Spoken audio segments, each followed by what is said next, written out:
أعوذ بالله من الشيطان الرجيم بسم الله الرحمن الرحيم قال الله تعالى وإذا سألك عبادي عني فإني قريب وقال عز وجل وقال ربكم ادعوني أستجب لكم إن الذين يستكبرون عن عبادتي سيدخلون جهنم داخرين۔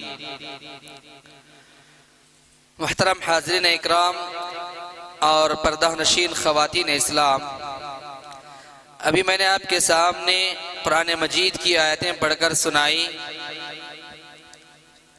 یہ دو آیتیں دعا کے تعلق سے ہیں۔